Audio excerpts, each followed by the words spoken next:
Hola a todos y bienvenidos a este debate que tiene como tema el papel de la música académica en la sociedad. La Escuela de Música del Estado de Hidalgo agradece el interés de la audiencia por ver esta transmisión y también agradece a los debatientes por su participación. Me permito enunciarlos y les pido a cada uno de ellos se presenten conforme escuchen su nombre. El maestro Aarón Trápala.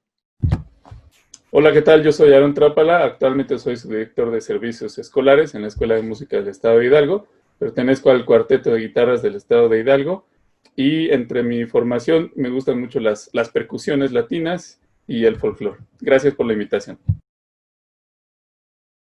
Gracias, maestro. A continuación, el maestro Alejandro Martínez. Hola Jimmy, hola a todos, ¿cómo están? Buenos días. Alejandro Martínez, guitarrista y compositor, orgullosamente egresado de la Escuela de Música del Estado de Hidalgo. Gracias, Ale. Y finalmente, el alumno Alberto Moreno. Hola, ¿qué tal a todos? Muchas gracias por la invitación, un gusto estar aquí. Yo soy alumno de la M, ahorita estoy cursando el tercer año de la carrera en licenciatura en música, estudiando guitarra y folclore también. Muchas gracias. Muchísimas gracias, Beto. Mi nombre es Jimmy y es un gusto para mí ser el moderador de este debate. Les explico la dinámica. Se realizarán 3 preguntas. Tras cada una, los participantes tendrán máximo 1 minuto, cada quien para responder su respuesta personal. En caso de que un participante exceda su tiempo, será interrumpido. La participación individual en cada pregunta, tras la participación individual, en cada pregunta, se abrirá un espacio de 4 minutos para un diálogo abierto. Esto será relacionado, desde luego, con la pregunta en cuestión y las respuestas que habrán dado sus compañeros. Si les parece bien, comenzamos con la primera pregunta. Y esta es, ¿qué parámetros de la percepción social delimitan la música académica?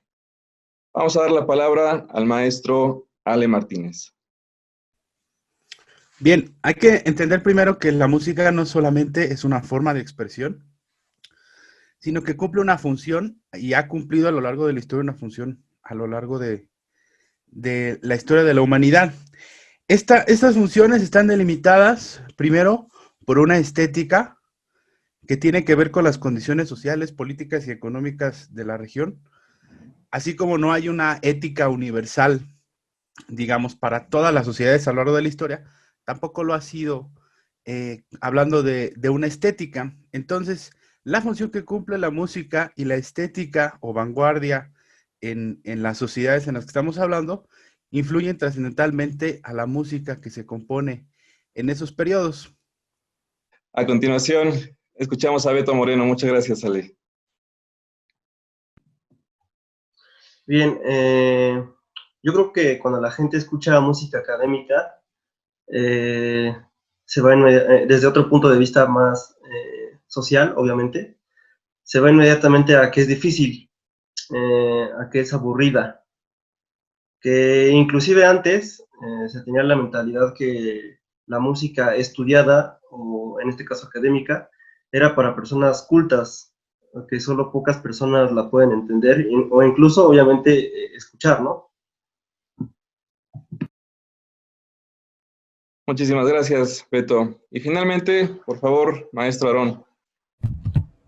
Sí, muchas gracias. Concuerdo con lo que han comentado los maestros Alejandro y Beto, y yo aportaría que finalmente la música académica ha sido una formalización tal vez de formas o de músicas que se han creado a partir de necesidades primordiales, ¿no? Por ejemplo, en los principios de la humanidad, bueno, sabemos que había rituales de caza, había rituales espirituales, había rituales hasta para iniciar una comida, y entonces la gente fue asociando un poco estos hábitos con cosas que los precedían, en este caso algunas músicas, y en algunas civilizaciones pues yo creo que se fueron formalizando mucho, al grado de que las grandes cortes de los siglos XVII y XVIII tal vez, o inclusive antes, contaban ya con gente especialmente enfocada y con un talento probado, digamos, para para poder formalizar pues, estos hábitos, no solo en el sentido, digamos, común de la sociedad, sino también para crear un estilo propio dependiendo de la corte, dependiendo del lugar, inclusive de la época. Muchas gracias, maestro. Si les parece bien, abrimos nuestros 4 minutos de diálogo abierto relacionados con la cuestión. No sé si alguien quiera tomar la palabra. Sí, me gustaría comentar respecto a lo que decía nuestro compañero Beto. No todo el tiempo, a lo largo de la historia de la música académica, ha pertenecido a esta percepción elitista de la sociedad, ¿no? En donde alguien forzosamente tiene que conocer de música para ir a un concierto. Pensemos en la creación artística que, pues nosotros que hemos podido estudiar la música, ha habido a lo largo de la historia y el lugar que ocupaban los músicos en ese entonces. Digamos que hasta de Mozart para atrás, pues ocupaban un lugar casi de servidumbre. No era incluso un lugar privilegiado, no vivían en la opulencia y siempre la composición estaba subeditada al que pagaba la obra. Llamémosle iglesia católica, llamémosle nobleza, llamémosle reyes. Entonces, la única oportunidad que tenía la gente del pueblo, si pensamos, por ejemplo, en aquel gran evento en el estreno de la Quinta Sinfonía de Beethoven, que se estrenó con la Sexta, pues toda la gente de Viena estaba muy dispuesta y entusiasta por poder escuchar ese tipo de música. Digamos que esta separación del gran público y la música académica viene un poco después, digamos, mediados del siglo XX. Muchas gracias, Ale. No sé si alguien quiera complementar. No, bueno, Adelante, completamente Beto. de acuerdo con Alejandro. De hecho, la época del clasicismo y romanticismo, pues, sobre todo a comienzos del romanticismo, era esta cuestión de la música para un servicio o un fin, ¿no? Y complementando lo que decías del siglo XX, ¿no? Pues tenemos al propio Stravinsky, ¿no? Que innova esta cuestión de la música académica en el sentido de que, bueno, a la gente en su estreno de La consagración de la primavera, pues fue totalmente un caos, ¿no?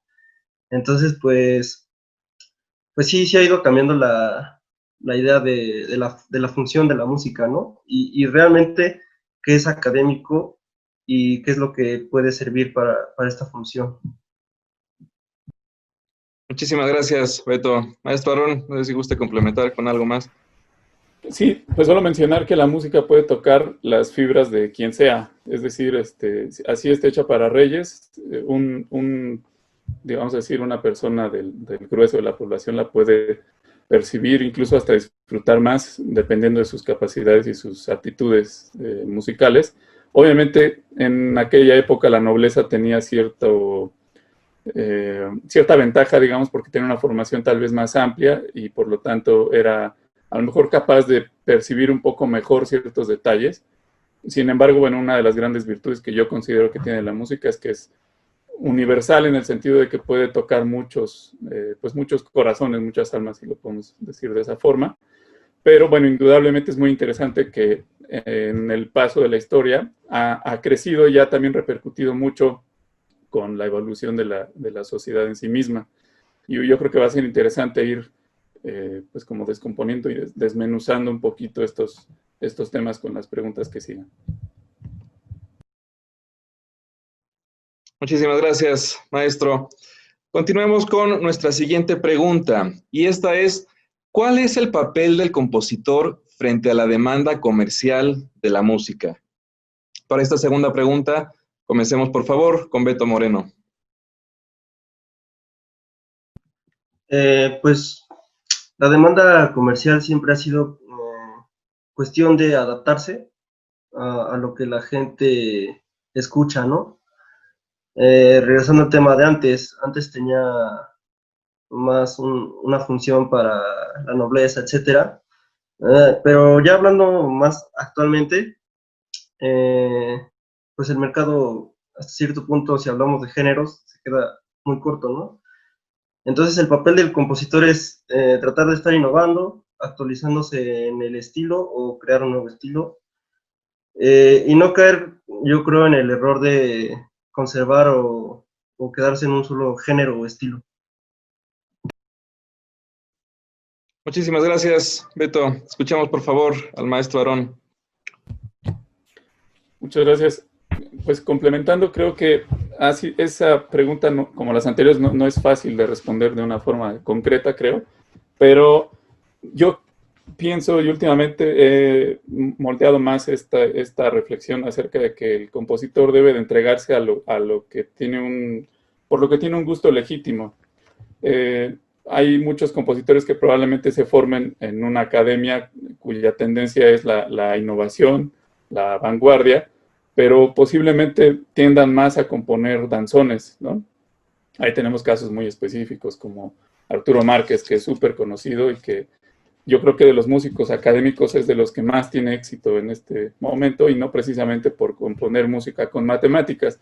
Yo no digo que eso esté mal, sin embargo, creo que es bastante más exitoso el compositor que se entrega a aquello que tiene, por lo que siente un gusto legítimo. Muchísimas gracias, maestro. Finalmente, maestro Ale, por favor. Yo creo que para entender el papel del compositor frente a la demanda de la música comercial, tendríamos que analizar cómo llegamos a esta demanda de música comercial. Karl Polanyi decía que para tener una economía de mercado había que tener primero una sociedad de mercado. Y vemos que en los últimos 50 años, la industria de la música se ha regido con base en las leyes del mercado de oferta y de demanda. Y eso ha ido en detrimento de la estética, de la estructura, de la fuerza como tal que un compositor pueda tener. Entonces, ¿qué tanta fuerza puede tener la idea compositiva de una persona cuando estamos ante las leyes, la fuerza impresionante de un mercado en donde incluso la temporalidad se ha vuelto ya un parámetro estético? Una canción que se hizo el año pasado, por muy buena que sea, pues ya no se escucha y ya nadie la consume porque seguramente ya pasó de moda. Entonces, este tipo de parámetros actuales tenemos que involucrarlos si queremos analizar verdaderamente el papel que tiene un compositor en el siglo XXI. Gracias, Ale. Abrimos diálogo abierto. Si alguien gusta aportar algo, por favor. Sí, a mí me gustaría mencionar al respecto de lo que comenta Ale. Creo que en un punto de mi reflexión coincido, pero en otro no tanto, porque hoy en día es más fácil que casi cualquier persona se produzca. Podemos pedir un micrófono por internet, una interfaz, agarrar tu guitarra y si tienes una buena idea y pega, te vuelves viral en 2 días o en menos, si tienes algo. Inclusive, creo que ese potencial hace que la competencia sea todavía más grande, ¿no? Hay compositores que probablemente lleven 6 meses agarrando una guitarra y demuestran un talento nato y le dan vuelta a alguien que lleva tales 20 años picando piedra y eso es muy común, se ve bastante. Entonces, bueno, en teoría basta con que algo de eso suceda para que uno de estos videos virales pues comience a darle un poco más de fama al compositor. Pero por otro lado, pues pone también un poquito en riesgo esto que decía Ale, como la calidad de lo que se demanda. Y entonces hace que el nicho de la demanda por música buena, y no llamemos música buena a la música académica precisamente, sino a aquella que está, que tiene un sello de alta calidad, llámese del género que sea, pues vaya en detrimento, como lo comentaba. Yo creo que eso es uno de los grandes problemas que no solo es de ahorita, sino desde principios del siglo XX, que es la llamada música para las masas, ¿no? Que obviamente, bueno, sí se va comportando conforme a lo que pide el mercado, pero también en estos días se ha ido dando una vuelta interesante justo por lo que les decía, por la capacidad que tenemos en teoría ahorita cualquier persona de volvernos virales con un video en alguna de las plataformas de internet. Muchas gracias, Sí, maestro. Ale, por favor.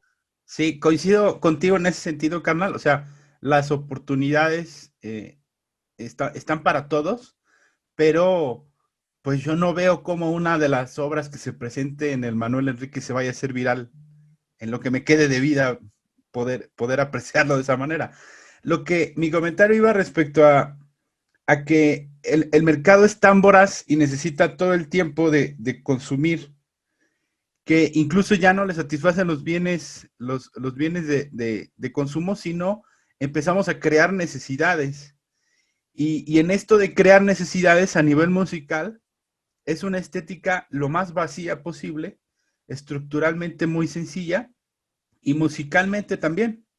Entonces, lo que probablemente se vuelva viral o se consuma, pues sea música verdaderamente muy sencilla y accesible, a la cual estamos siempre en este círculo vicioso consumiendo constantemente. O sea, no es casualidad que muchísimos músicos o cantantes consagrados, hablo de la música popular, hayan tenido que virar la estética de sus discos, de sus canciones, pues por la única y simple necesidad de mantenerse activos y actuales.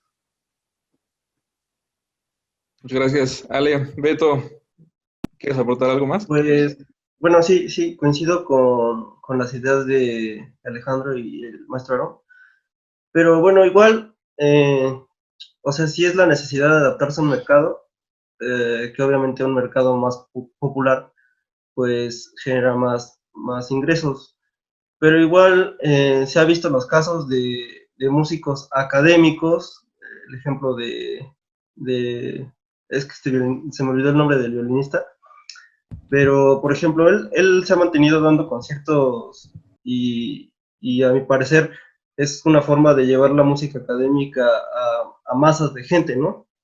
Entonces es igual como que encontrar cierto balance en lo que obviamente el músico no, no es holandés, maestro, no me acuerdo de su nombre. Bueno, pero el caso es que es como mantener esta cuestión de, obviamente, lo que la gente consume y lo que, como decía el maestro Aaron, ¿no? Lo que realmente uno quiere, o sea, lo que uno realmente está apegado a su idea.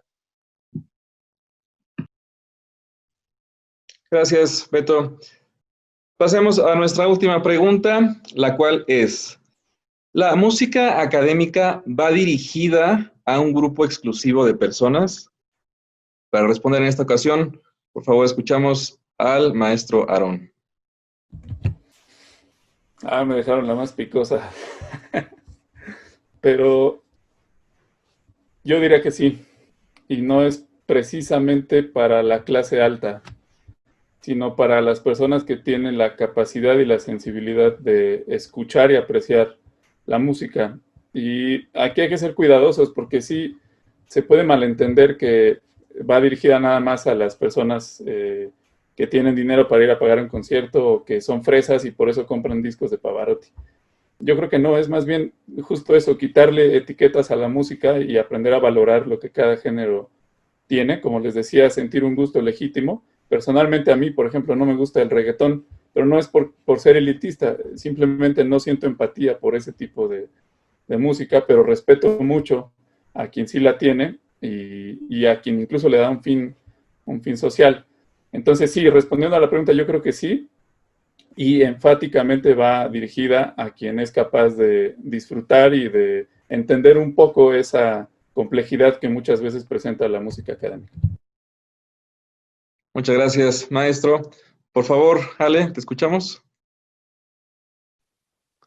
Gracias, Jimmy. Yo creo que no desde un compositor, salvo que sea una actividad interdisciplinaria o programática o completamente dirigida, alguien que se sienta a escribir una obra desde cero con 100% inspiracional, considero que no va dirigida específicamente a un grupo.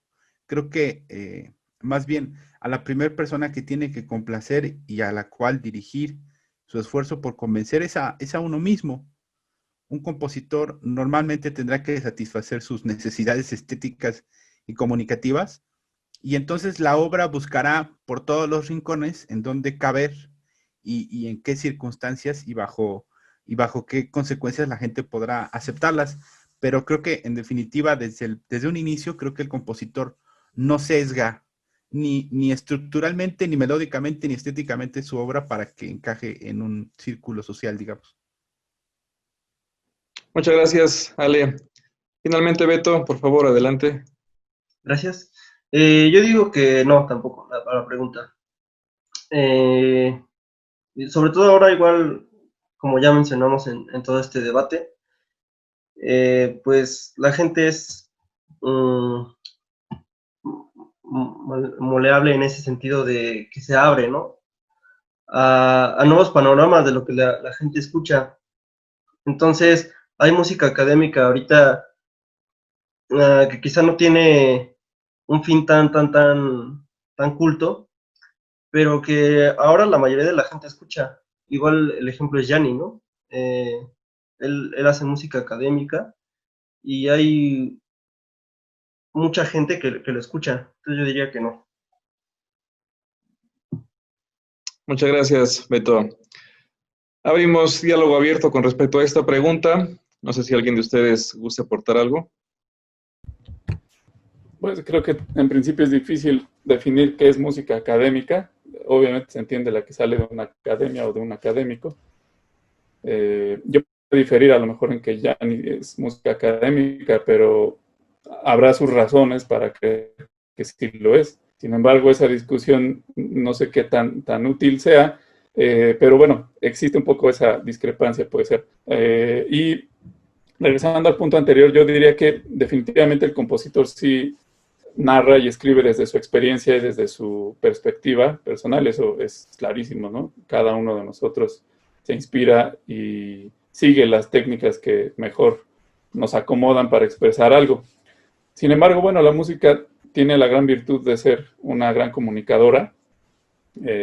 No está para quedarse en la partitura, porque será una forma de arte bastante rara, creo yo. O sea, quedarse solamente en mí, digo, es válido, si alguien lo quiere hacer, pues, sin duda habrá sucedido y habrá cosas muy interesantes, pero la mayoría de las formas de expresión del arte tienden a salir para ser apreciadas y compartidas. Y bueno, decía Ale, hay un porcentaje de la población que estará asimilándolas y que eso se dará de forma natural, y con eso coincido mucho, pero sí creo que es una realidad innegable el hecho de que pues cierto tipo de música, como yo ponía el ejemplo del reggaetón, va dirigido a cierto tipo de personas. Ale mismo lo comentó en un principio, que el mercado va dictando un poco el comportamiento de la creación de contenidos.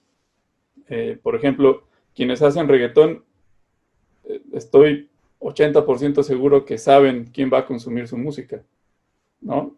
Quienes hacen música clásica, a lo mejor, digo, académica, a lo mejor no lo ven tanto así, pero digo, al final, en el interior saben que existe la posibilidad de que quienes vayan a un concierto de música académica, pues sean personas que estén dispuestas a entender un poco más a profundidad cómo se comportan los elementos de la música, a diferencia de alguien que tal vez va a un concierto de reggaetón, a donde no le interesa saber si el compás es de 3/4 o de 4, sino simplemente a entrar en un círculo energético social que para esa persona es necesario.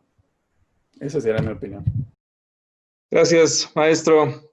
Ale, Beto, ¿gustan aportar algo? Bueno, complementando a lo que decía el maestro Aarón, creo que tiene mucho sentido abordar el tema desde una visión global del problema. El problema no es solo que los compositores actuales hagan música inentendible o que el público únicamente consuma música chatarra o que las escuelas de música pues no tengan la visión de poder educar a los alumnos en una buena enseñanza musical, digamos, desde la educación media, la educación básica. Todos son aristas de un mismo problema y de una vez por todas alguien tendría que tomar la decisión de ir rompiendo ese círculo vicioso. Me parece que los compositores contemporáneos han extendido la vanguardia de más. Eso es una, una opinión personal. No quiero que nadie se ofenda. Pero me parece que ha sido así. O sea, no entiendes mi música y no te importa, pues la voy a hacer más inentendible y a ver si así vamos resolviendo ese problema. No, evidentemente no todos, pero creo que ha sido una tendencia en los últimos años. Y cómo atacar estas aristas que van envolviendo el problema global, pues desde nuestra trinchera, explorar diferentes estéticas, diferentes músicas, tratar de acercar a la gente. No sé, hay muchas circunstancias. La docencia como parte fundamental del músico, pues creo que ahí tenemos también una gran labor para poder acercar a la persona de a pie a toda la música que se está perdiendo y entonces paulatinamente ir rompiendo este gran problema que tenemos. Gracias, Ale. Beto, ¿quieres aportar algo? Sí, bueno, completamente de acuerdo con las ideas de Alejandro y el profe Aarón. Bueno, solo difiero un poco con la idea del maestro Aarón, de que, bueno, a veces está esta onda de que la música clásica se va a medir en 3/4 o 4/4. Pues no, yo creo que igual la gente va a disfrutar de la música clásica. Inclusive está este cliché, ¿no? Muy famoso de que la música clásica relaja, que igual es para dormir y todo eso, ¿no? Pero bueno, para mí la música clásica, académica, cierto grupo de personas igual la disfrutan como cualquier otro tipo de música, como lo que decía Alejandro, de que voy a hacer mi música más inentendible para que otros no la puedan entender, igual, completamente válida la idea, ¿no? Muchas gracias, Beto. Me gustaría que por favor hiciéramos una ronda final de conclusiones y les pido ceñirse cada quien máximo a 1 minuto. Comenzamos con Ale, por favor. Pues para concluir este pequeño debate, a mí me gustaría decir que los elementos que aquí cada quien ha señalado y los elementos que puedan surgir después en las discusiones que las personas que nos estén viendo puedan tener, pues siempre añadir un poco la visión de cada uno de las aristas del gran problema, tratar de entender al público como compositor y el público a la vez tendrá que referirnos también cierto entendimiento. Siempre pensar en quién va a recibir mi música, sin importar estereotipos o moldes ya preestablecidos, y sobre todo ser sincero con uno mismo, y si a ti te gusta lo que estás haciendo, pues entonces estás en el camino correcto. Muchas gracias, Ale. Beto, por favor. De acuerdísimo con Alejandro en el sentido de hacer lo que a ti te gusta, disfrutarlo sobre todo al máximo. Y creo que nada más, va a haber muchas ideas sobre si la música es para entenderla o para disfrutarla, ¿no? Pero para mí es completamente disfrutarla y hacer lo que te gusta. Gracias, Beto. Maestro Aarón, adelante, por favor.